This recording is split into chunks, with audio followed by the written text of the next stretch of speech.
Salut à tous, je me nomme Doumia et vous souhaite la bienvenue sur notre page. Aujourd'hui encore, je vous présente un problème sur étude de fonction. Les élèves, ce que vous devez comprendre, à l'examen, sur étude de fonction, on ne pose pas beaucoup de questions. On ne pose pas beaucoup de questions, ça vous devez connaître. Les différentes questions qu'on pose, c'est ça, je vous présente régulièrement les exercices qu'on propose à l'examen.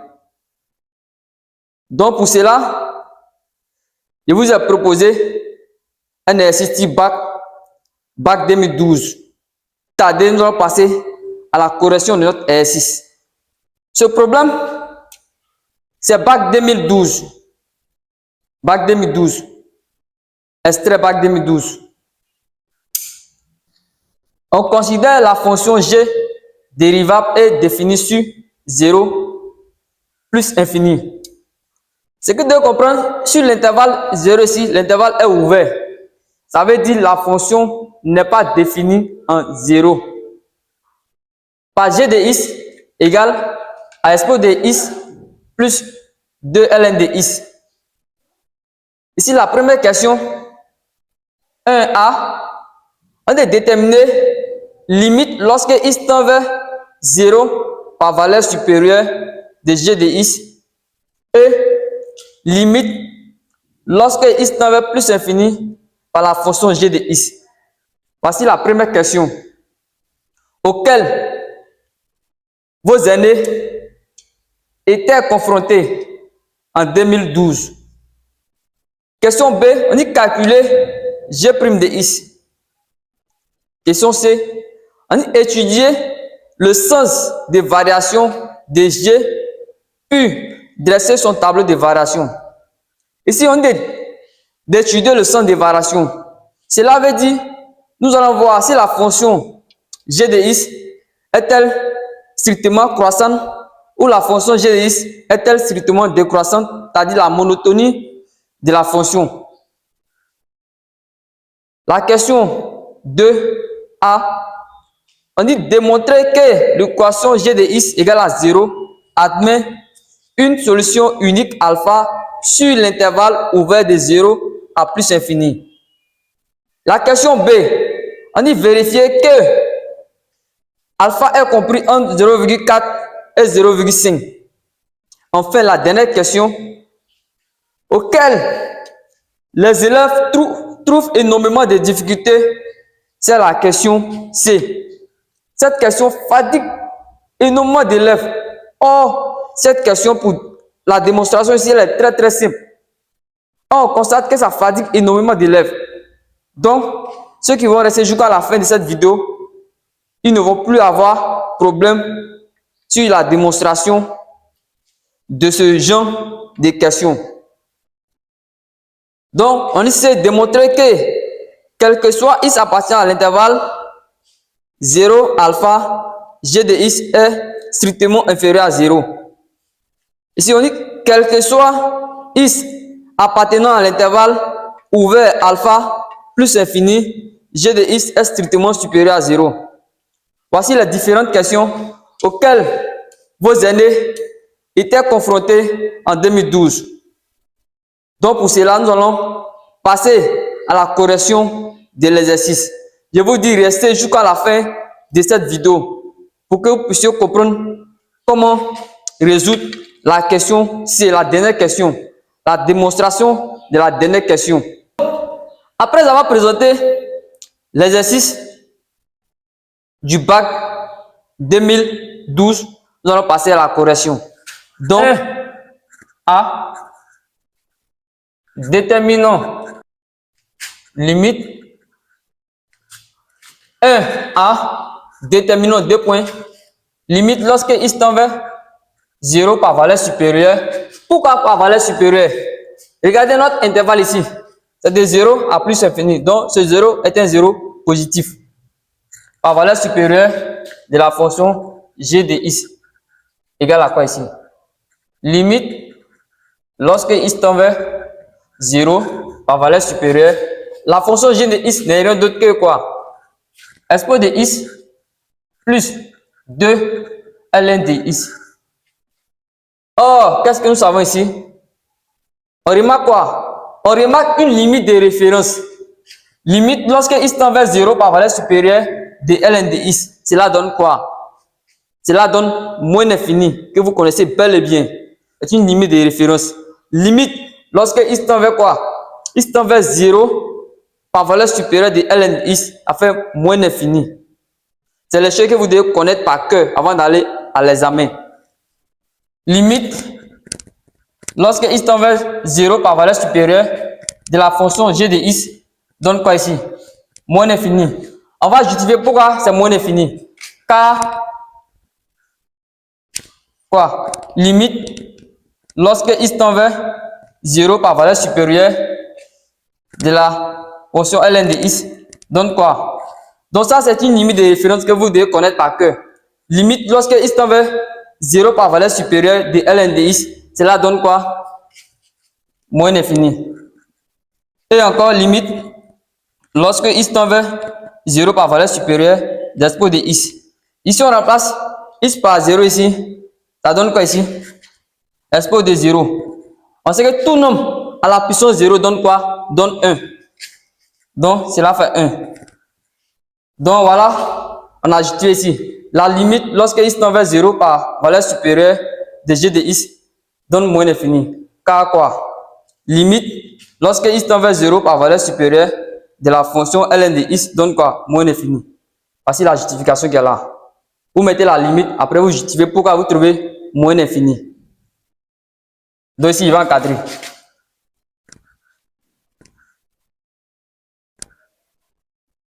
Également, donc, nous allons calculer la limite lorsque x tend vers plus infini par la fonction g de x.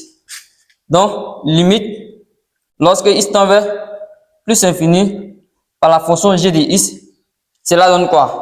Égal à la limite lorsque x tend vers plus infini d'expo de x plus 2 ln de x. Donc voilà. On remarque quoi? On remarque que pour déterminer cette limite, elle est très facile. Donc, limite lorsque x tend vers quoi? X tend vers plus infini de quoi? Par la fonction g de x, cela donne quoi? Plus infini. Donc on va ajouter pourquoi c'est plus infini. Car limite lorsque x tend vers quoi? Plus infini par la fonction ln de x, cela donne quoi? Plus infini. Également encore, limite lorsque x tend vers quoi? X tend vers plus infini par la fonction expo de x avec plus infini. Donc on aura plus infini, ça donne plus infini. Enfin. Donc je vais encadrer cette limite. Donc voilà, ici, la fonction de g de x, c'est une fonction qui est simple à manipuler. Donc c'est pour cela qu'il a déterminé les limites rapidement, pour ne pas perdre le temps. J'espère que vous comprenez. La limite, donc, lorsque x tend vers 0 par valeur supérieure de g de x, est trouvé moins infini. Car quoi? Car la limite lorsque x tend vers 0 par valeur supérieure de ln de x donne moins infini. Également, la limite lorsque x tend vers quoi? X tend vers plus infini par la fonction g de x. Elle trouve quoi? Elle trouve plus infini. Car aussi, il a justifié. La limite lorsque x tend vers plus infini de quoi? De ln de x avec plus infini. Également, la limite lorsque x tend vers plus infini de expo de x, ça donne plus infini. Donc on a plus infini plus infini, cela donne enfin par somme plus infini. Donc voilà la limite lorsque x tend vers plus infini par la fonction g de x, je trouve plus infini. Donc nous allons passer à la question combien? À la deuxième question. On a calculé g' de x. La deuxième question, il s'agit de calculer g' de x. Question B. Calculons g' de x. On dit quel que soit x appartenant à l'intervalle 0 plus infini, la fonction g de x est dérivable. La fonction g de x est dérivable et G' de x donne quoi ici? Égal à s de x plus 2 ln de x. Dérivé maintenant à la fonction g de x, g' de x. Donc ici, la dérivée de quoi? S de x. Donc juste un rappel, si s de u prime, cela donne quoi ici? Cela donne que quoi? U prime s de u. Donc voilà. Donc ici, on a quoi ici? La dérivée de s de x n'est rien d'autre que s de x. Plus 2 fois quoi? La dérivée de ici, ln de x. Oh, vous connaissez la dérivée de ln de x. Cela n'est rien d'autre que 1 sur x. 1 sur x. Donc ici, il va avoir quoi ici finalement? S de x plus 2 sur x. Donc, voilà, g' de x. G' de x. Donc, comme ils ne m'ont pas donné une forme à laquelle je devais écrire la fonction g' de x, donc je vais laisser ainsi. Je vais encadrer g' de x. Donc voilà, g' de x. Nous passons à la question combien? C. On dit étudier le sens des variations de la fonction g. C'est ici que souvent certains élèves ont des difficultés. Or, ici c'est très simple. Pour pouvoir déduire le sens des variations de la fonction g, il faut bien dériver la fonction g' de x et étudier le signe de g' de x. Car pour trouver le sens des variations de la fonction g, il faut qu'on étudie d'abord le signe de la fonction g' de x. Donc, c'est étudions le sens des variations de g de x. Comment on doit étudier le sens des variations de g de x? Donc, pour étudier le sens des variations de g de x, cela est très simple. Qu'est-ce que je vais dire d'abord ici? Je vais prendre la fonction g' de x. Je vais étudier le signe d'abord de g' de x. Donc, nous allons étudier le signe de g' de x. Quel que soit x appartenant à l'intervalle 0 plus infini. Qu'est-ce que nous remarquons? On remarque quoi? On remarque que 2 sur x est comment? Est strictement supérieur à 0. Pourquoi 2 sur x est strictement supérieur à 0? On remarque simplement la fonction n'est pas définie en 0. Donc, ici, la fonction n'est pas définie en 0. Donc, ici, le dénominateur doit comment? Le dénominateur doit différer de 0. Car ici, la fonction n'est pas définie en 0. Parce que c'est ouvert en 0. Ici, toutes les valeurs que nous allons prendre dans l'intervalle de 0 à plus infini, sauf 0. Toutes les valeurs qu'on va prendre dans l'intervalle qu'elle a, de 0 à plus infini, sauf 0. Ici, on va voir que la fonction comparée à 0, la fonction ici, 2 sur x serait supérieure à 0. Toutes les valeurs qu'on va prendre, si on prend 1 ici, ça va voir ici 2 sur 1, on va voir que 2 sur 1 est supérieur à 0. Si on prend 2 ici encore, ça donne 1, on va voir que 1 est supérieur à 0. C'est-à-dire toutes les valeurs que nous allons prendre dans l'intervalle qu'elle a, elle serait supérieure, strictement supérieure à 0. Est-ce que vous comprenez? Également encore, quel que soit x appartenant à l'intervalle ouvert 0 plus infini, qu'est-ce que nous remarquons? On remarque que s de x est strictement supérieur à 0 encore. Toutes les valeurs que nous allons prendre dans l'intervalle qu'elle a 0 plus infini, sauf 0, parce qu'il dit quoi? La fonction n'est pas définie en 0. Si je prends 1 ici, il va y avoir s de 1 qui est comment? Qui est supérieur à 0. Si je prends 2, également, toutes les valeurs que nous allons prendre dans l'intervalle qu'elle a, sauf 0, on voit que s de x serait strictement supérieur à 0. Donc, qu'est-ce que nous pouvons dire ici? Nous pouvons dire quoi ici? Nous pouvons dire quoi? Quel que soit x appartenant à l'intervalle ouvert 0 plus infini, qu'est-ce que nous pouvons dire? On peut dire g' de x est comment? Est strictement supérieur à 0. Car voici les valeurs de g' de x. Quel que soit x appartenant à l'intervalle ouvert de 0 à plus infini, la fonction g' de x serait comment? Serait strictement supérieure à 0. Donc, j'espère que vous avez compris.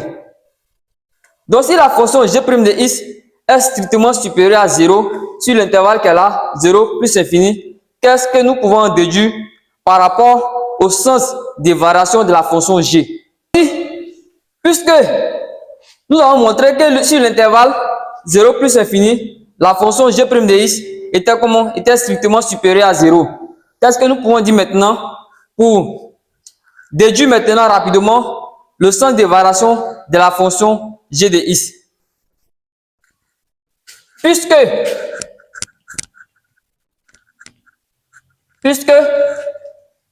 g' de x est strictement supérieur à 0, alors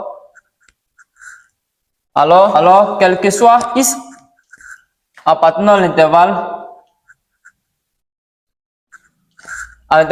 0 ouvert à 0 plus infini, la fonction g de x est strictement croissante. Est strictement croissante sur quel intervalle? Sur 0 plus infini. Donc, puisque sur l'intervalle ouvert 0 plus infini, g' de x était comment? Était strictement supérieur à 0. Alors, quel que soit x appartenant à l'intervalle 0 ouvert 0 plus infini, la fonction g de x est strictement croissante sur l'intervalle ouvert 0 plus infini. Donc, nous avons étudié le sens des variations de la fonction g. On a vu que la fonction g sur l'intervalle 0 plus infini, la fonction g était strictement croissante. Après avoir fini avec la question C, nous passons à la question 2A.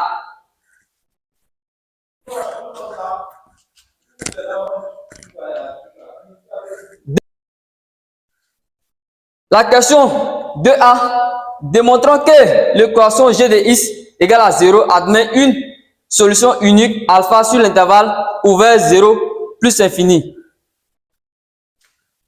Ici, la question encore fatigue énormément d'élèves. Vous devez maîtriser comment répondre à cette question. Donc, comme je l'ai dit, restez jusqu'à la fin de cette vidéo pour comprendre beaucoup de choses. Car à l'examen, c'est ce genre de questions qu'on donne aux élèves. Calcul des limites, étudier le sens des variations, dresser le tableau de variations, montrer que l'équation g de x égale à 0 admet une unique solution.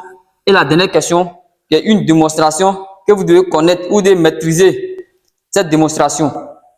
C'est juste une démonstration, vous devez maîtriser avec quelques propriétés. Donc ici, comment répondre à cette question? Démontrons que l'équation g de x égale à 0 admet une solution unique alpha sur l'intervalle ouvert 0 plus infini. Qu'est-ce que nous savons sur l'intervalle qu'elle a? Nous savons quelque chose sur l'intervalle qu'elle a de 0 plus infini. Nous savons quoi? Nous savons sur l'intervalle, quel que soit x appartenant à l'intervalle 0 plus infini, la fonction g de x était comment? G de x est dérivable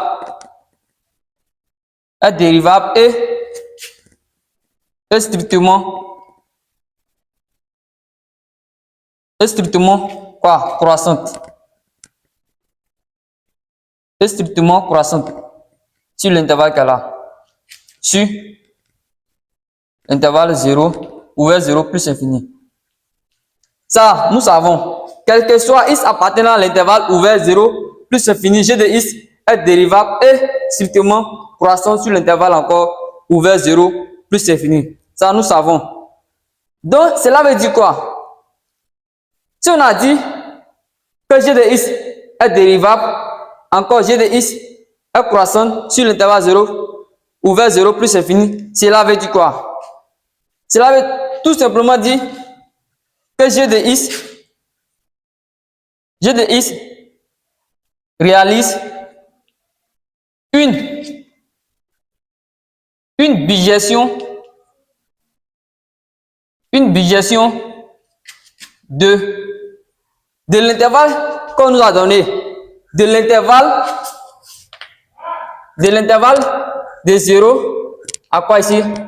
À plus infini, vers l'image de l'intervalle qui est ici. De l'intervalle qui est là qu'on nous a donné, g de x réalise une bijection de l'intervalle ouvert 0 plus infini vers l'image de l'intervalle qui est là. Tout simplement, g de x réalise une bijection de l'intervalle ouvert 0 plus infini vers l'image de l'intervalle qui est là aussi. Tout simplement, vers l'image de l'intervalle qui est là, 0, ouvert 0, plus infini. Maintenant, vous allez venir chercher maintenant les images de l'intervalle par la fonction g. Tout simplement. Est-ce que vous comprenez? Donc, je vais reprendre un peu la partie qui est là. Après avoir dit quel que soit x appartenant à l'intervalle 0 plus infini, g de x est dérivable et strictement croissant sur l'intervalle 0 plus infini, vous mettez un point. Ce que vous avez sur l'intervalle qui est là, c'est ça que vous mettez ici. C'est décroissante, on met décroissante.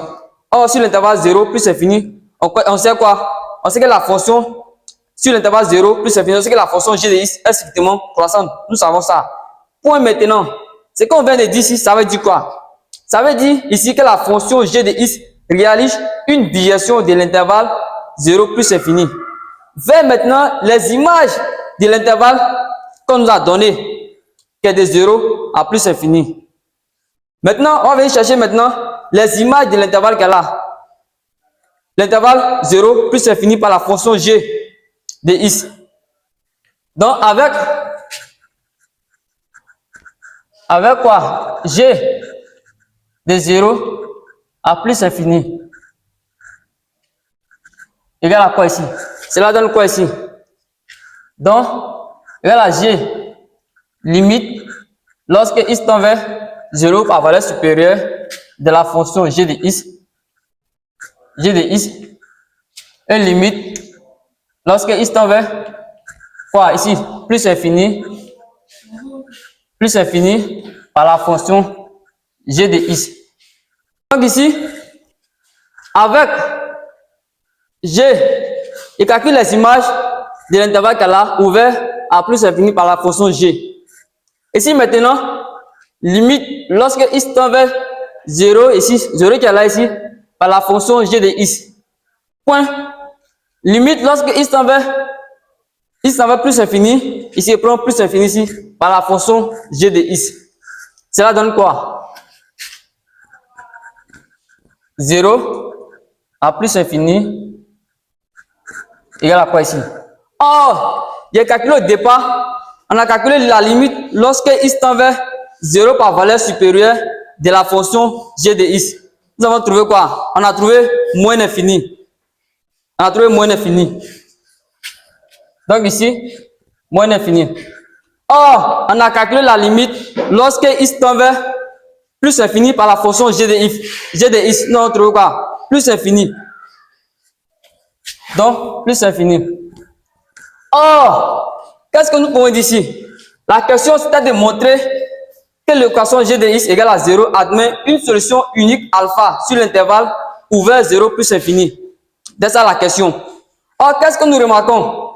Ici, sur l'intervalle qu'on a trouvé ici, de moins infini à plus infini, on remarque bel et bien que 0 appartient à l'intervalle qui est là, de moins infini à plus infini. Or, 0 appartient à l'intervalle moins infini, plus infini.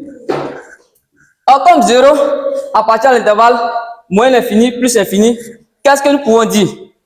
Donc, nous allons répondre à la question maintenant. On va dire que l'équation g de x égale à 0 admet une solution unique alpha sur l'intervalle qui est là. Donc, voilà comment répondre à cette question. Donc l'équation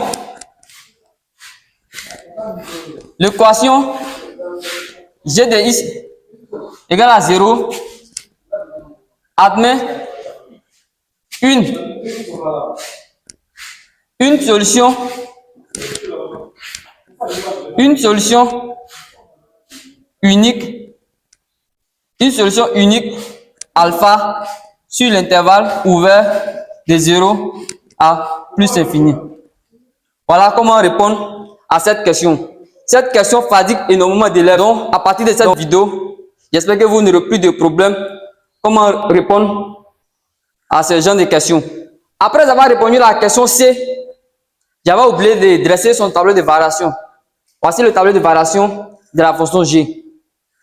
Après avoir étudié le sens de variation de la fonction G, on a pu dresser son tableau de variation. J'avais oublié le tableau de variation et je suis passé à la question 2A. Ici, donc, voici le tableau de variation de la fonction G. Ici, il y a assuré ici, car la fonction ici n'est pas définie en 0. Voici l'intervalle. On est sur l'intervalle 0 plus infini. Voici l'intervalle est ouvert en 0 ici. Donc, c'est pour ça que j'ai assuré en 0. Donc, on a calculé la limite lorsque x tend vers 0, on trouve moins infini. Également, la limite lorsque x tend vers plus infini, on a trouvé plus infini. Ici, on a dit quoi? La fonction g de x était comment? Était strictement croissante. C'est peut-être mis plus ici. Or, comme la fonction g de x était strictement croissante, donc on peut en déduire quoi? On peut dire que la fonction g de x ici est comment? Elle est strictement aussi croissante sur l'intervalle 0 plus infini. Donc voilà le tableau de variation. Donc on va passer à la question B. Comme j'ai déjà répondu à la question 2A, on va passer à la question 2B. Question 2B. 2B. En y vérifiant que alpha est compris entre 0,4 et 0,5. Comment savoir si alpha est compris entre 0,4 et 0,5? Cela est très simple. Nous allons calculer l'image de 0,4 par la fonction g et l'image de 0,5 par la fonction g. Et après, nous allons faire quoi? Le produit. Si g de 0,4 multiplié par g de 0,5 est inférieur à 0, on peut en déduire que alpha est compris entre 0,4 et 0,5. Donc, je répète encore, j'ai dit pour montrer que alpha est compris entre 0,4 et 0,5. Cela est très simple. La condition, nous allons calculer si g de 0,4 multiplié par g de 0,5 est inférieur à 0, on a déduit immédiatement que alpha est compris entre 0,4 et 0,5. Donc, calculons g de 0,4. Donc, g de 0,4 va donner quoi? Oh, voici la fonction g de x. Donc, ça va faire expo de 0,4 plus 2 fois ln de quoi? 0,4. Donc, g de 0,4 me donne quoi ici? Donc, je vais faire l'application numérique pour voir. Ça donne moins 0,34.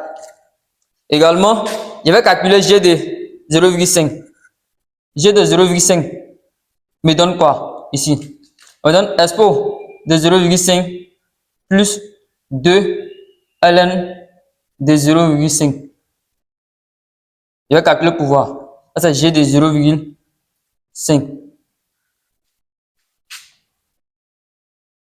Donc, après calcul, je constate que g de 0,5 égale à 0,26. Or,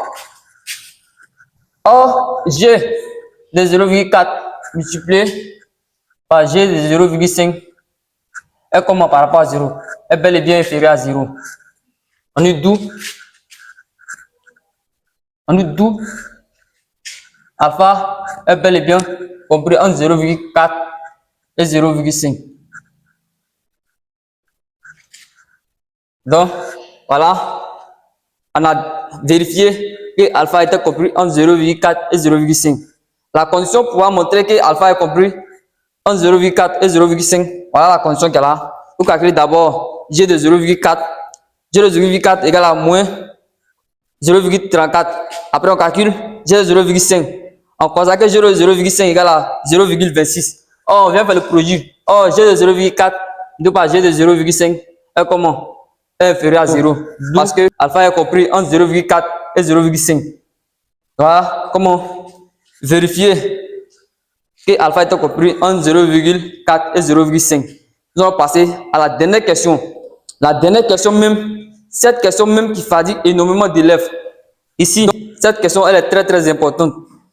Elle est très importante. La question B va nous aider également à répondre à la dernière question ici.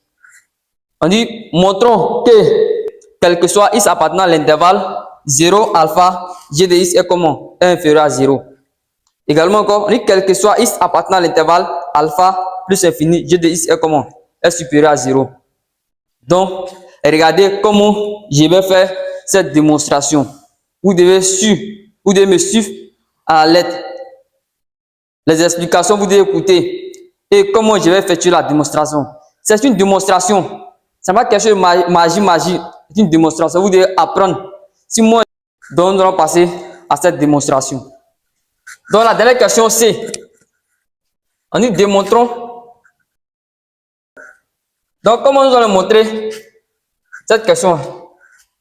C'est que vous devez comprendre d'abord, très important d'abord. Qu'est-ce que nous savons d'abord sur l'intervalle 0 à plus infini? Donc, quel que soit x appartenant à l'intervalle 0 plus infini, la fonction g de x était quoi? On dit g de x est quoi? Est strictement quoi? Croissante. Est strictement croissante. On dit sur l'intervalle 0 à plus infini. Ça, nous savons.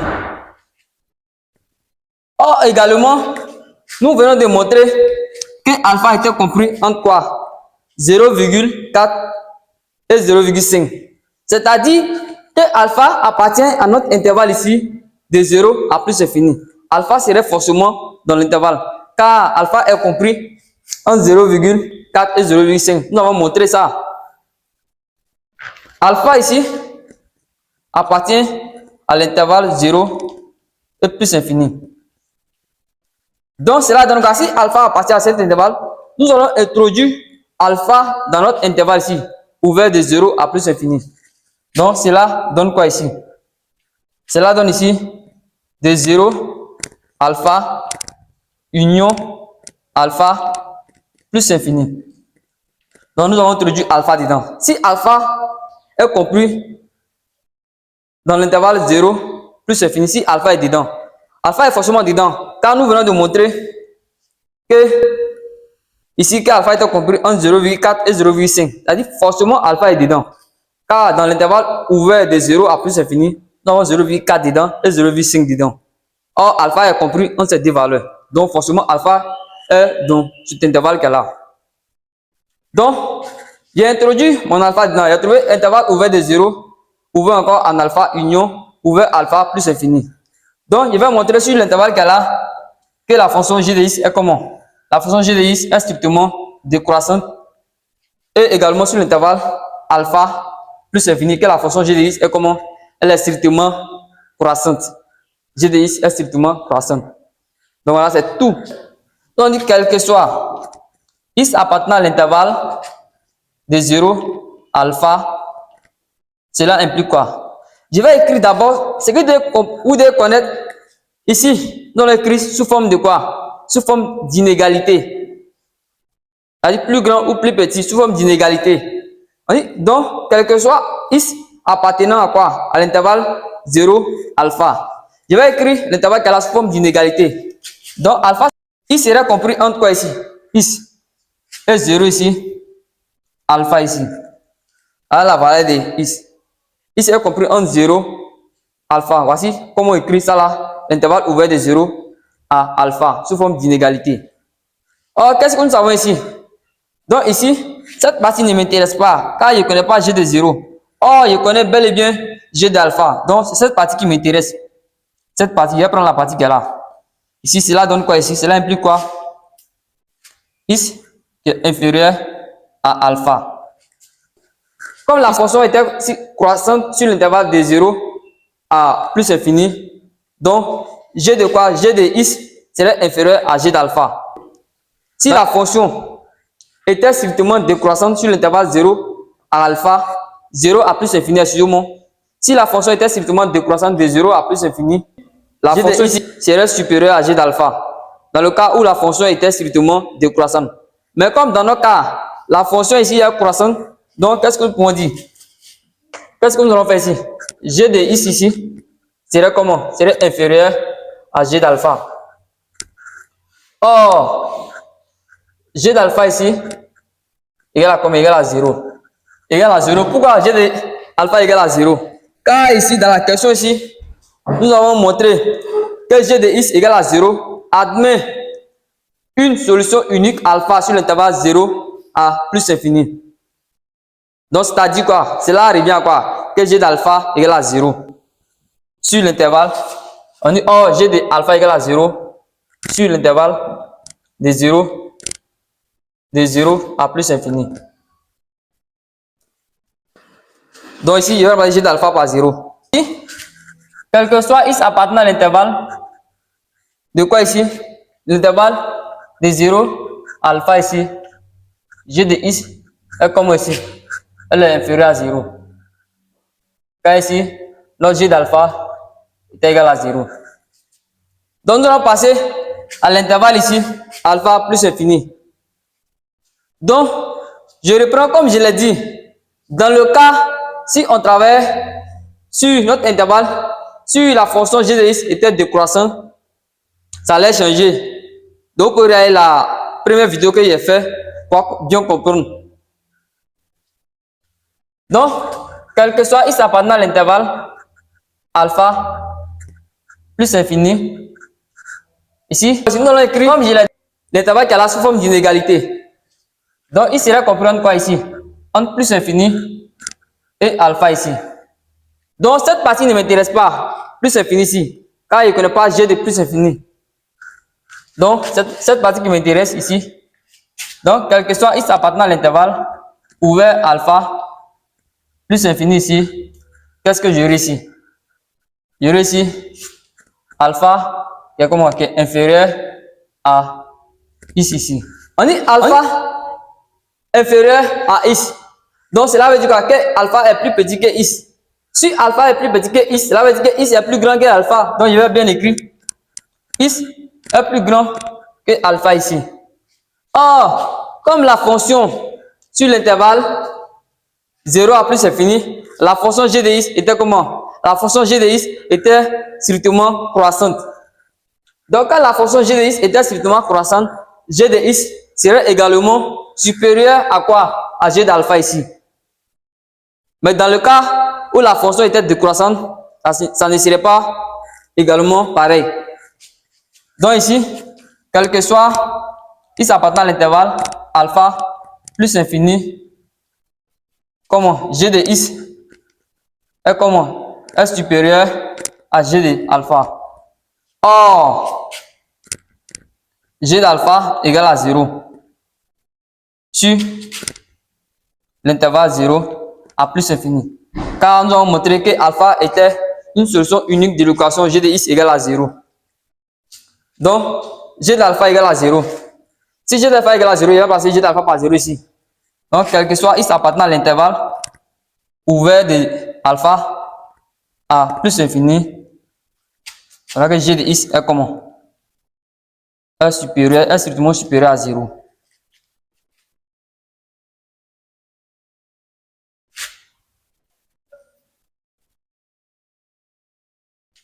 Est strictement supérieur à 0. Donc voilà, nous avons fini avec l'exercice. C'était un exercice de 2000 bac 2012. C'était un problème. Donc, ça allait un peu vite, mais vous pouvez regarder la vidéo à plusieurs reprises pour bien comprendre. Tout est facile. Si vous fournissez d'efforts, vous allez voir, il n'y a rien de compliqué dedans. À vous maintenant de fournir un peu d'efforts. Ceux de mes abonnés qui sont précisément en Côte d'Ivoire, l'examen est proche. Vous devez fournir beaucoup d'efforts. Je ne connais pas ceux qui sont abonnés à ma page, mais ceux qui sont dans les autres pays, je vous souhaite bonne chance pour votre examen. Si cette vidéo vous a été utile, n'hésitez pas à vous abonner et activer la cloche de notification pour ne pas rater nos prochaines vidéos. Également, commenter nos vidéos. Cela nous aide à faire les nouvelles vidéos. Donc, c'était Doumia. On se dit à la prochaine.